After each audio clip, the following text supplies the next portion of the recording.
قومیت پرستی کا عالم ہمارے ہاں یہ ہے، خاص طور پہ لاہور میں کتنا عرصہ ہو گیا بنے ہوئے 73 سال کے چھوڑے کب ہو گیا.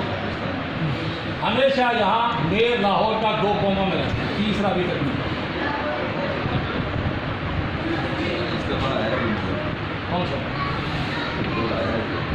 یہ جو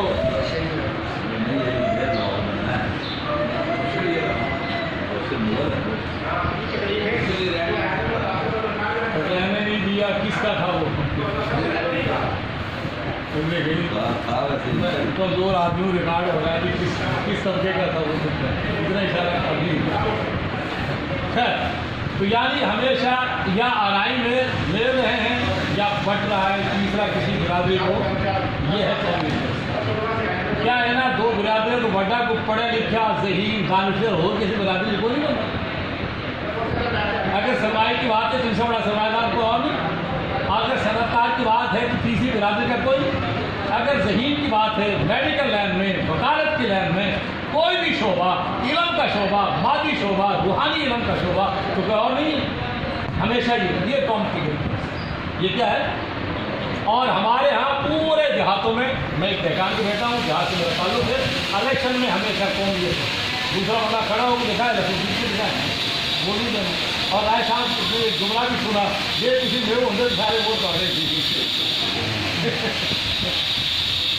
رائے صاحب کی انتخاب میں اور ہم نے وہ سنا جملے سن رہے تھے تم سے زیادہ سمجھدار پورے علاقے میں نہیں. اور رائے صاحب نے بڑا خوبصورت جملہ کہا کہ اگر جناب نے یہ الیکشن کے کینڈیڈیٹ سے کیا نام سمجھے وکیل سے وکیل ہاں کہ اگر وہ خود کھڑے ہوں وہ کہہ دیں کہ ان کا بیٹا مجھ سے زیادہ موضوع ہے تو مجھ تک میں بیٹھ جاؤں. وہ خود کہتے ہیں کہ اگر مجھ سے زیادہ موضوع ہے تو میں بیٹھ جاؤں. تو خیر بہرحال یہ قومیت پرستی اس کی اللہ نے رد فرمائی صورت میں اور یہ پوری انسانیت میں تباہی ہو رہی ہے. حاکمیت کے نام پہ اللہ کی حاکمیت کو چھوڑ کر قومیت کے نام پہ بس قوم کا ہے جو مرضی کرے جو مرضی کرے قومیت قوموں کی قومیں تباہ ہو. اللہ نے اس نظریے کا بطلان کیا اس صورت میں کہ نہیں قریش یہ قومیت پرستی کر رہے ہو تم مجھ میں تمہارا حقیقی مالک ہوں میرے احسان فراموشی کر رہے ہو میرے احسان کی قدردانی نہیں کر رہے. تو فرمایا فَلْيَعْبُدُوا رَبَّ هَٰذَا الْبَيْتِ چاہیے کہ عبادت کریں اس گھر کے رب اس گھر کے. ہاں آج اللہ نے 2 نعمتوں کا ذکر کیا. تم تجارت کر رہے ہو ایک تجارتی قافلہ جا رہا ہے یمن کی طرف اور ایک تجارتی قافلہ جا رہا ہے شام کی طرف اور تجارت ناکام ہے جب تک امن نہ ہو. اللہ تعالیٰ فرمائے جب تک امن نہ ہو. اور دوسرا یہ جن انسان بھوکا اور پیاسا ہو اس کو کوئی چیز اچھی نہیں لگتی. نہ بھوکا نماز پڑھ سکتا ہے نہ بھوکا روزہ رکھ سکتا ہے نہ بھوکا جہاد کر سکتا ہے نہ بھوک کا ستایا ہوا دعوت و تبلیغ کا سفر کر سکتا ہے. وہ کچھ اندر تو ہو گئے ترنت ہوگا تو ہوگا نا. تو اللہ تعالیٰ فرما رہے تمہیں بھوک میں کس نے کھلایا اللہ تعالیٰ فرمائے. اور جب ہر طرف چوری ڈکیتیاں ہوں تو تجارت نہیں ہوتی. تمہارے کافلے خیر و عافیت سے آ رہے ہیں جا رہے ہیں یہ امن کی فضا کس نے پیدا کیا اللہ تعالیٰ فرما رہے ہیں میں نے. جب امن تمہیں میں نے دیا ہم نے ایٹم بم تو بنا لیا میزائل میں بیتاب بادشاہ بن گئے اور ہم نے ہمارے ہر برابری پاکستان کی پوری دنیا کی اعلیٰ ایجنسیاں ہماری اعلیٰ سیولیشمنٹ ہماری فوجی ادارے ہمارے پولیس بھی ہماری اور کتنے ادارے ہیں تو اس کے باوجود امن ہے پاکستان میں. 14 اگست کی ہوا ہے مینار پاکستان کی سائڈ اور کیا ہو رہا ہے دن کے اجالے میں رات کے اندھیرے میں کیا ہو رہا ہے. مال روڈ پہ بینک محفوظ نہیں مال روڈ پہ ہماری گاڑیاں محفوظ نہیں. ٹھیک ہے کل ایک عجیب خبر میں نے پڑھی ہے میں سب حیران ہوں گا. گورنر صاحب کی گاڑی چوری ہوئی وہ برآمد ہو گئی بولڈ پروف گاڑی گورنر صاحب سنیے خبر گورنر صاحب کی گاڑی لاپتہ ہو اور جہاں گورنر کی گاڑی محفوظ نہیں اور اسلام آباد میں پولیس افسر وہ وہاں سے اٹھایا جاتا ہے وہاں سے اور لاش کہاں سے ملتی ہے ویسے یہ تو سنا اور ملتان کی سرزمین سے وزیر اعظم کا بیٹا اٹھایا جاتا ہے اور وہ کہاں سے پاکستان سے باہر جایا جاتا ہے کہاں سے جا رہے ہیں میں تبدیل نہیں کر رہا بتا رہا ہوں بدعملی کتنی ہے لاہور کی صدری سے گورنر کا بیٹا اٹھایا جاتا ہے،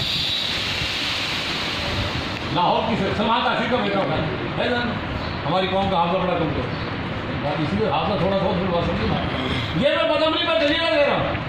اللہ تعالیٰ فرمائے کہ عمل کس نے دیے؟ فاروق اعظم رضی اللہ تعالیٰ کے دور میں کتنا عمل، خلافت راشدہ کے دور میں کتنا عمل ہے، تو اللہ تعالیٰ فرما رہے ہیں۔ اور رائے صاحب گواہ ہیں، وہ گورنر صاحب احسان صاحب نے کیا کہا تھا؟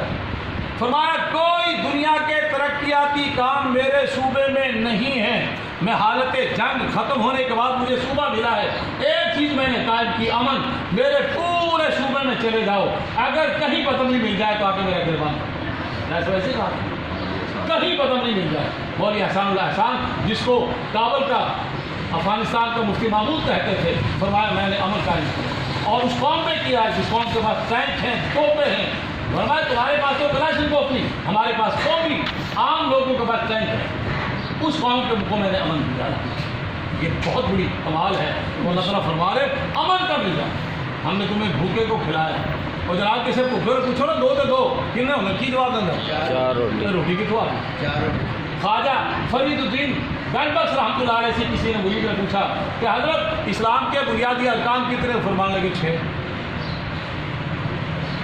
اسلام کے بنیادی ارکان فرمانے لگے 6، 5 سنے، فرمایا نماز روزہ حج زکوٰۃ، یہ تو سنے، کلمہ نماز روزہ، فرمایا چھٹا ہے ٹکر، چھٹا یہ خاص فرید الشکر رحمۃ اللہ علیہ فرمایا یہ بندہ حج کرنے چلا گیا، حج کرنے جب جا رہا ہے تو حوادث سے ایام کے سر میں آگے ہر چیز چھن گئی، واپس آیا تو حضرت فرمانے لگے ہاں بھی، کہنے لگے حضرت نہایت قسم کرسی کے عالم ہے، فقر و فاقے نے پنجے گاڑ دیے، حضرت فرمانے لگے آدھی نیکیاں دے دو تمہیں، ہم وہ نوالے سمجھ میں آ گئی، اور توفیق کیوں آنے سمجھ میں آ گئی۔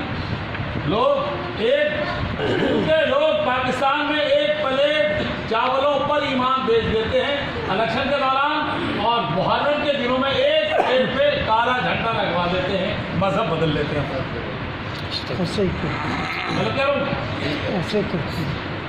بالکل ہو رہا ہے، بالکل ہو رہا ہے، دیکھتے دیکھتے ہم دیکھ رہے ہیں جناب رافضیت کہاں چلی گئی، کیوں نہیں رہ سکتا؟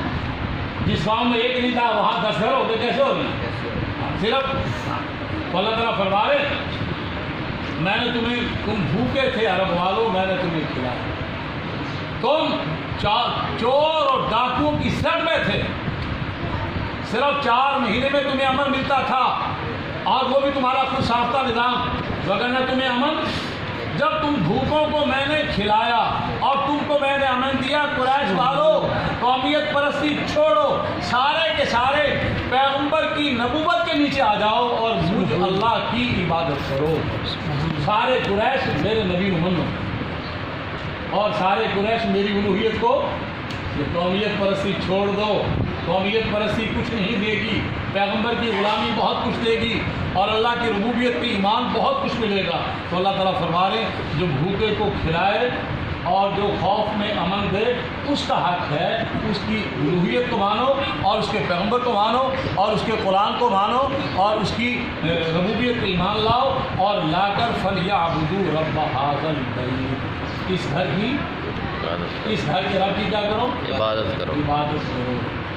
تو بربادی کا پہلا ذریعہ زرپرستی، اور دوسرا حاکمیت شہنشاہیت، اور تیسرا قومیت پرستی، ان چنگلوں سے نکل کر اللہ کو مانو، اللہ کے نبی کو مانو، قرآن کو مانو۔ اللہ ہمیں اس نظریے پہ کاربند رہنے کی توفیق نصیب فرمائے۔